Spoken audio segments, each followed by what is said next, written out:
Hey guys, welcome back to last night tuition. और आज मैं बात करूंगा एक और प्रॉब्लम के बारे में, और ये है सम ऑफसेट्स प्रॉब्लम जो हम बैक ट्रैकिंग के थ्रू करने वाले हैं। तो इसके अंदर क्या दे रखा है, सबसे पहले तो 6 दे रखा है वेट 1 2 3 4 5 एंड 6 जैसे कि दे सकते हैं।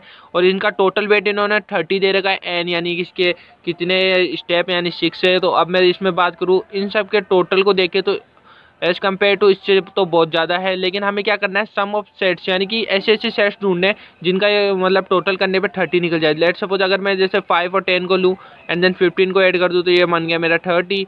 इसी प्रकार मैं 12 और 18 को लेता हूँ तो मेरा यहाँ पर 30 बन जाता है। तो यही चीज़ शो करनी है हमें, और इसके अंदर थ्रू शो करना है कि किस किस के अंदर वैल्यू 1 आएगी, यानी 1 आ गई तो किस किस को यूज किया और किसको 0 करके मतलब उसको हाइड कर दिया गया है। तो अगर मैं बात करूँ तो इन पाँचों मतलब 6 के अंदर, टोटल 6 के अंदर हमारे क्या आएगा कि या तो वैल्यू 0 आएगी या 1 आने वाली है।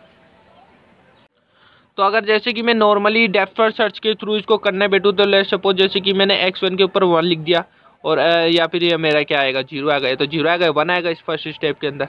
अगर ऐसा नहीं है तो क्या होगा कि मेरा x2 दोबारा इसके अंदर निकलेगा, या तो 1 आएगा उसके अंदर x2 पर या फिर 0 आएगा।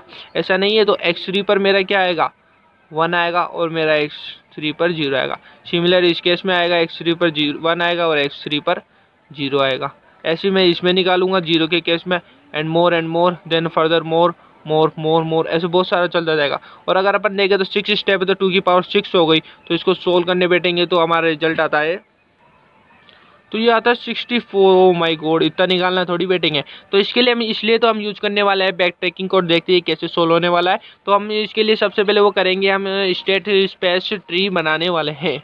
तो सबसे पहले मैं आपको बता दूं, लेट्स सपोज मैंने यहाँ पर स्टार्ट किया 0 से, तो 0 एंड इसका पूरा हमने अगर देखें तो इसका टोटल पूरा निकाले तो इसका निकलता है 73। ठीक है, अब लेट्स सपोज मैं यहाँ 1 पे रखने वाला हूँ 1, तो x इक्वल टू 1 पे मैंने रख दिया 1 रख दिया। तो मेरे क्या होगा, ये अप्लाई हो गया। तो फर्स्ट में इसकी वैल्यू 5 थी तो यहाँ 5 हो गई। तो अब मैं इसको इससे रिड्यूस कर दूंगा, रिड्यूस करने पर यहाँ पर वैल्यू आ जाती है 68।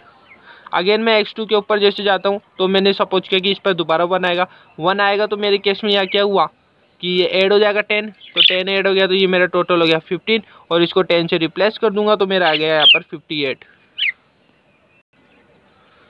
आ गया। एंड देन मैं अब x इक्वल टू 3 पर भी दोबारा 1 सपोज करता हूँ तो यहाँ पे देखिए अपना आ गया, इसको ऐड करेंगे 12 से तो ये आ गया 27, और इससे रिड्यूस कर देंगे तो ये आ गया मेरा 46 आ गया। अब मैं दोबारा x4 के ऊपर इमेजिन करता हूँ कि मेरा 1 रहेगा तो मेरे इस केस में आ गया, इसको ऐड करने पर 40 आ गया। एंड 40 के बाद मैं क्या करता हूँ, इसको रिड्यूस करता हूँ तो मेरा आ गया 33।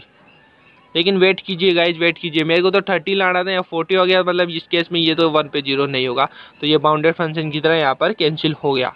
एम ऐसे मान लो जैसे कि मेरा बाउंडेड फंक्शन है 30 होना चाहिए, तो ये ज़्यादा है तो मैं क्या करता हूँ x4 इक्वल टू पे 0 करता हूँ। ओके, 0 करता हूँ तो मेरा क्या होता है कि 27 तो सेम का सेम ही रहेगा, मतलब ये वैल्यू तो चेंज नहीं होगी। लेकिन ऊपर वाली वैल्यू से देखकर हम इसको रिड्यूस करेंगे तो मेरे इधर 33 आया था, तो यहाँ पर एक तरह से रिड्यूस करने के बाद 33 ही बचता है।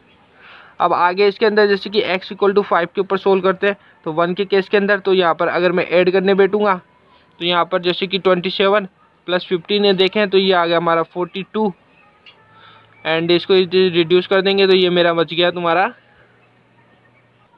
18। तो ये 42 आ गया, तो ये वैसे ही कैंसिल हो गया। और x5 इक्वल टू 0 पर देखें तो यहाँ पर ये 27 बन गया 27, और इसको कर दिया 18। तो इस केस में क्या हुआ कि हमारा है जो ये यहाँ पर 18 बच गया है। x6 पर सोल्व करता हूँ तो यहाँ 45 आ गया, मेरे को 30 चाहिए था, ये यहाँ पर ऐसे ही कैंसिल हो गया। इस 0 के केस में देखिए 27 आ गया, और यहाँ पर इसको रिड्यूस कर दिया 18 से तो ये बच गया 0। तो 0 नहीं बचना चाहिए था, कुछ ना कुछ वैल्यू होनी चाहिए थी, तो ये वैसे ही गलत हो गया। यानी कि मेरा ये गलत। तो हम सीधा आ जाते हैं अपने यहाँ पर x इक्वल टू, मैंने 40 ले लिया। हाँ, अब मैं इस पर आता हूँ x3 इक्वल टू 0 पर। यहाँ पर 1 आ गया तो पूरा यहाँ पर गलत हो चुका है। अब मैं यहाँ पर x3 इक्वल टू 0 लूँगा तो मेरा 15 का 15 सेम रहने वाला है, लेकिन इसको इससे रिड्यूस कर दूंगा तो मेरा आ गया 46 आ गया। अब इस केस में 2 केस बनते हैं, यानी कि x4 इक्वल टू पे 1 ले लो और x4 इक्वल टू पे 0 ले लो। तो 4 लेते हैं तो इसके अंदर क्या होता है कि मेरे को ऐड करना पड़ता है। ऐड करता हूँ तो देखो 15 और x4 में मेरी वैल्यू है 13, तो ये हो गया मेरा 28, एंड इसको इससे रिड्यूस कर दूंगा तो 33 बच गया। ओके। एंड अगर इस केस में जीरो के केस में देखो तो 15 एंड इसको इससे रिड्यूस कर देंगे तो ये मेरा बच गया 33, बच गया 33। एंड देन अगर फर्दर इसके अंदर सोल्व करने बैठूँ x = 5 पर, तो जैसे कि आप देख सकते हो कि अगर इसको सोल्व करूँगा वैल्यू 30 से ऊपर आएगी तो ये वहाँ पर वैसे ही कैंसिल हो गया। तो मैं x4 = के ऊपर ही आगे बढ़ता हूँ और जैसे कि अब x5 लेता हूँ तो इसके अंदर 1 लेता हूँ। 1 के अंदर क्या होता है, वही ऐड होता है, तो 5 में 15 यहाँ पे 13 बन चुका है और इसको इससे रिड्यूस कर देता हूँ। तो रिड्यूस करने पे मेरी वैल्यू यहाँ पर बच जाती है 18 और x5 = 0 पर देखें तो यहाँ पर 15 का 15 रह गया और 18 यहाँ पर बन गया। अब मेरा एक लास्ट बच्चा है x6 = पर 1 पे, तो 1 के ऊपर केस में देंगे तो प्लस ऐड होगा तो यहाँ पे कट गया और x6 के इक्वल टू में 0 देखें तो यहाँ पे क्या हो रहा है कि 13 और ये मेरा 0। तो फाइनली मेरे को लग रहा है हाँ मेरा रिजल्ट मिल चुका है। अब ये रिजल्ट इसलिए मिल गया क्योंकि यहाँ पे 0 आ गया, पहली बात मेरा कुछ भी वैल्यू नहीं बचा और 30 चाहिए तो मुझे 30 मिल चुका है। तो मैं देखूँ तो x1 के ऊपर मेरा क्या है 1, x2 पे क्या है 1, 0 पे क्या है x3 पर 0, x4 पे 0 एंड x5 पर हमारा 1 लिया था और x6 पे हमारा 0। तो ये है हमारा रियल आंसर जिसके अंदर हमारा 1 1 0 0 ऐसे करने पर यानी कि 5 10 और 15 को ऐड करने पर ये हो सकता है। और भी एग्जांपल हो सकता है, अगर मैं और आगे इसको सोल्व करूँ तो और दूसरा ग्राफ बन सकता है, लाइक जैसे 12 और 18 को पर्सनली ऐड कर दे तो बन जाए और बाकी 0 हो जाए। तो इस तरह से और भी रिजल्ट निकल सकता है। आपको बस ये चीज़ ध्यान रखना है कि यहाँ 0 होना चाहिए और यहाँ 30 रिजल्ट निकलना चाहिए, 30 बोला है तो हाँ इस केस में भी आपको ध्यान रखना था, लेकिन ये आगे फर्दर नहीं होगी क्योंकि 27 बचा है हमारा।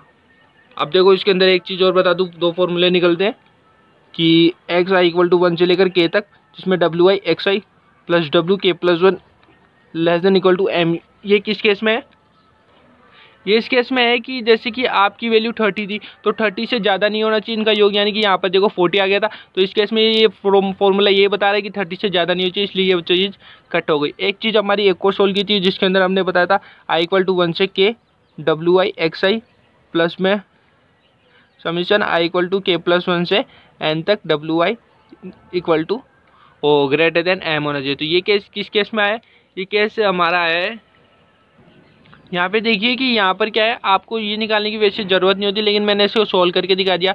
जहाँ पर आपका 30 रिजल्ट आ जाए ना वहीं पे स्टॉप हो जाए और वही आपका आंसर होगा। तो वहाँ आंसर होगा तो x5 आपका 1 था, 1 हो गया तो 6 ऑटोमेटिक यहाँ 0 हो जाएगा। मैंने ये करके दिखा दिया, लेकिन आपको करने की नीड नहीं है, 0 दिखाने की शो नहीं है, आपको यहाँ तक करना है और आपको ये बताना है कि हाँ बस ये मेरा रिजल्ट है, मेरा 30 यहाँ पर मिल चुका है, डेट्स इट। और ये चीज़ और ये फॉर्मूले इसके थ्रू एग्जाम्पल के थ्रू मैंने यहाँ शो कर दिए। तो ये था हमारा सम ऑफ सेट्स प्रॉब्लम जो हमने बैक ट्रैकिंग के थ्रू सोल्व किया। Thank you so much guys for being so amazing.